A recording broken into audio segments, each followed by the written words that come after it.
तो बच्चों अभी हम लोगों ने क्या पढ़ा था, शून्य के प्रगुण, जिसमें शून्य से हम लोगों ने क्या किया था, योगफल किया था, यानी शून्य को किसी परमेय संख्या में या किसी पूर्णांक में जोड़ा था।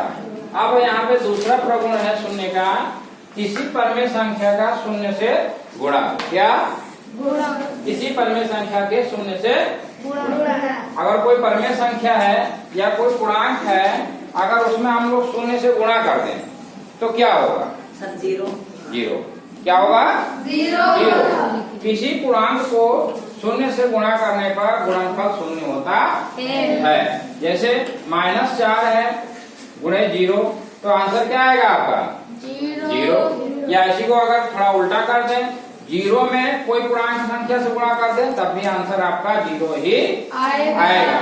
इसी तरीके से कोई भी परमेय संख्या है, जैसे मान लो 4/5 है, अगर इसमें हम शून्य से क्या कर दें, गुणा कर दें, तब भी आंसर हमारा क्या आएगा?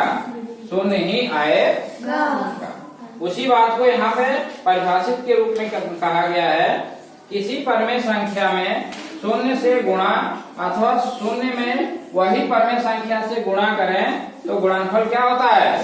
शून्य होता है। जैसे अभी हमने यहाँ पर आप लोगों को बताया कि 4/5 में शून्य से गुणा किया तो आंसर क्या है हमारा? जीरो। इसी को कह रहा है, अगर 0 में 4/5 से गुणा करें तब भी आंसर क्या आएगा? जीरो। यानी कहने का मतलब 0 या पहले आए या बाद में आए, अगर गुणे के रूप में आ रहा है 0 तो आंसर क्या आएगा हमारा? 0 ही आएगा। लेकिन योगफल वाले केस में क्या था, वहाँ पर कोई भी प्रभाव नहीं पड़ रहा है। जो हमारा पूर्णांक था या जो हमारी परमेय संख्या थी, आंसर हमारा वही पूर्णांक या वही परमेय संख्या ही होती थी। लेकिन यहाँ पे ये क्या कर रहा है, गुणा करने पे ये पूरा का पूरा आंसर ही 0 कर दे रहा है। ठीक है ना? तो ये दोनों प्रगुण आप लोग ध्यान रखेंगे। समझ में आ गया? Thank you.